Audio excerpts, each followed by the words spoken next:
Saudara-saudaraku yang dikasihi dan mengasihi Tuhan. Ketika kita sakit, ketika kita harus berbaring di tempat tidur selama beberapa waktu lamanya,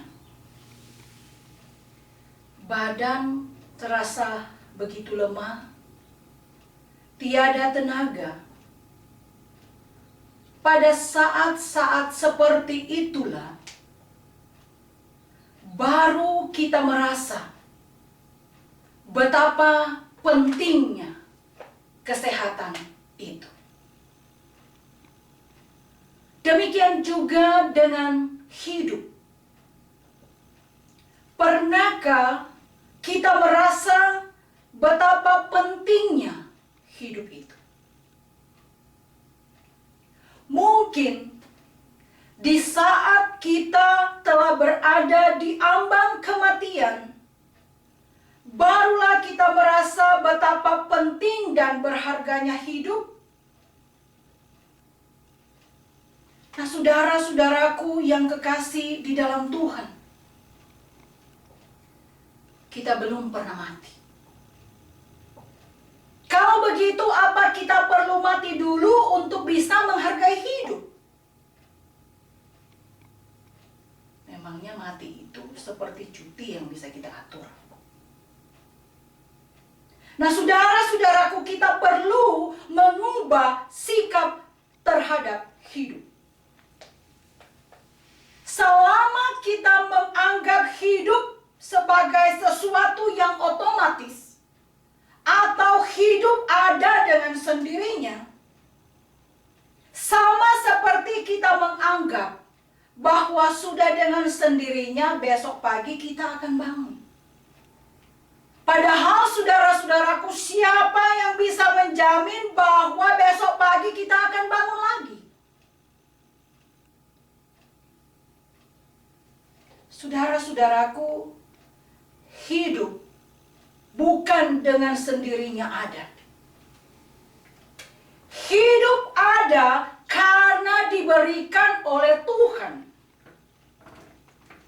Hidup ada karena diberikan oleh pemilik kehidupan. Tuhan memberi kehidupan bagi saudara-saudara dan saya. Dan apa arti kehidupan itu bagi kita? Saudara-saudaraku, hidup adalah pemberian. Tetapi hidup bukan hanya pemberian, melainkan juga hidup itu adalah juga penugasan. Sebab Tuhan menugaskan kita untuk menghidupi kehidupan ini. Bukan asal hidup, melainkan hidup yang disemangati, yang dimotivasi oleh Kristus, yang memberi hidup dan yang memberi penugasan kepada kita. Karena itu saudara-saudaraku, hidup kita haruslah hidup yang bermutu. Hidup kita haruslah hidup yang bermanfaat bagi Tuhan, bagi sesama, dan bagi dunia. Karena itu dalam bacaan kita saat ini diungkapkan peristiwa penciptaan yang sebenarnya mau mengisyaratkan kepada kita bahwa Allah telah memberi kehidupan, tetapi kehidupan itu diberi juga dengan tanggung jawab. Tuhan Allah mengambil manusia dan menempatkannya di dalam Taman Eden untuk mengusahakan dan memelihara taman itu. Saudara-saudaraku yang kekasih di dalam Tuhan, seorang penyair terkenal, William Shakespeare, mengatakan bahwa makna hidup dicapai ketika kita menyadari bahwa hidup adalah sebuah pemberian. Dan karena itu, tujuan hidup adalah juga memberi kehidupan bagi yang lain. Tapi ada begitu banyak orang memahami hidup hanya sebatas apa yang dia alami saat ini, tanpa memahami kenapa dan untuk apa dia hidup. Saudara-saudaraku, pemahaman yang dangkal seperti ini, sekalipun kita hidup berapa lama, maka hidup itu tidak akan ada maknanya. Karena itu kita harus banyak belajar bahwa hidup adalah pemberian, saudara-saudaraku. Kita tidak membeli kehidupan kita, tetapi ini adalah pemberian dari Tuhan kepada kita. Kita tidak membayar apa-apa untuk kehidupan kita, tetapi ini anugerah Tuhan bagi kita. Karena kita diberi anugerah kehidupan, maka kita harus bertanggung jawab dengan kehidupan yang diberikan Tuhan. Saudara-saudaraku yang kekasih di dalam Tuhan, manusia tidak boleh lupa bahwa keberadaannya tidaklah lepas dari penciptanya. Kita ini hanyalah manusia yang diciptakan. Hidup kita hanyalah pemberian.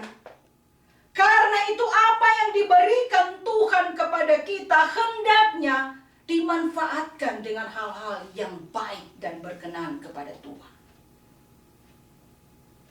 Karena itu saudara-saudaraku, perintah untuk tidak makan buah dari satu pohon dalam bacaan kita ini adalah merupakan suatu ujian, suatu tantangan terhadap ketaatan, terhadap kesetiaan kita. Nah, saudara-saudaraku, Tuhan menempatkan manusia di Taman Eden dengan segala sesuatu yang dibutuhkannya. Hanya ada satu, yaitu bahwa mereka tidak boleh makan pohon pengetahuan. Di antara semua pemberian yang diberikan Allah dalam hidup, apakah kita tetap setia? Apakah kita tidak serakah dengan kehidupan kita? Saudara-saudaraku yang kekasih di dalam Tuhan, ketika kita memanfaatkan kehidupan sebagaimana seharusnya, maka itu berarti hidup ini seberapa panjang, seberapa pendek bermanfaat bagi Tuhan dan sesama.